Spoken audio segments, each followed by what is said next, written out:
Hecklers. There's one in every crowd. I'm doing this presentation. I'm making a point on focus. So I'm doing something to interest the audience, a little magic trick. Watch. Gone. And there's this one guy in the audience who yells out, "It's in the other hand, check the other hand." So I said, "Oh, the other hand? That's all that's in the other hand." And the crowd went, "Ooh." And the guy shut up, and I went on with my presentation.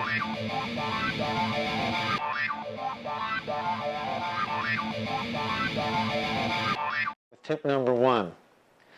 Stop the attacks before they start. What I mean by this, if you are presenting to an audience that you feel is going to throw you a lot of tough questions and curveballs and knock you off your presentation, use this technique.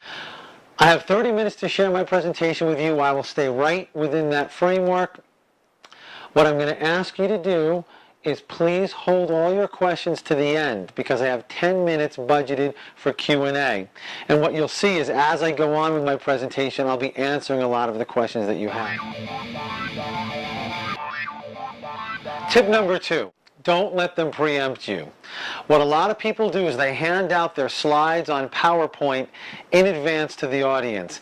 And especially if there are facts and figures and data in those, if you hand those out in advance of your presentation, people will read far ahead. They will not be paying attention to you. You will not be making an impact on them.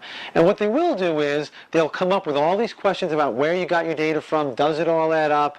And now they're going to be ready and poised to throw you those curveball questions.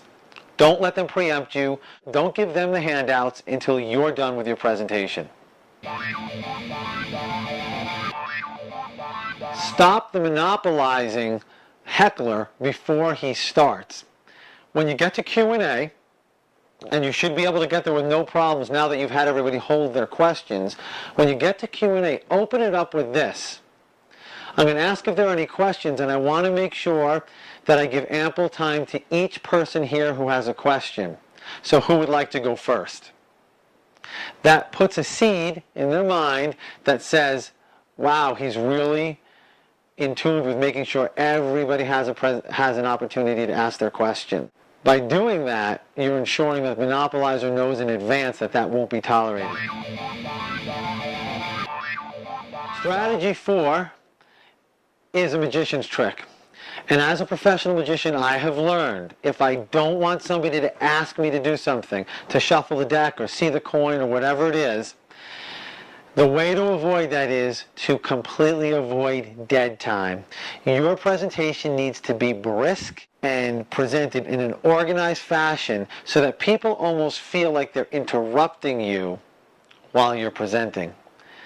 Once you have downtime and you're thinking too much about your next point or you're fiddling around to find your materials, the heckler will smell the blood and it's all over.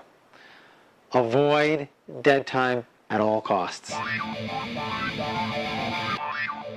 Finally, tip number 5, another tip of a professional magician, is the audience is far nicer to you when they like you. The first thing you should do whenever you're presenting is be the first one there and greet every single person as they come into that room. Have a small chat with as many of them as you can, because now it's personal. I can tell you from years and years of performing that when I have spoken to members of the audience in advance, they are so much nicer, they're so much more attentive, and far less likely to give you a hard time when you're up in the limelight. The second thing you can do, if you feel like it's kind of a hostile environment, maybe they actually know more than you do about the subject, tell them up front, we have a lot of experts in the audience, and when we get to question and answer, I'm definitely going to tap into that pool of knowledge.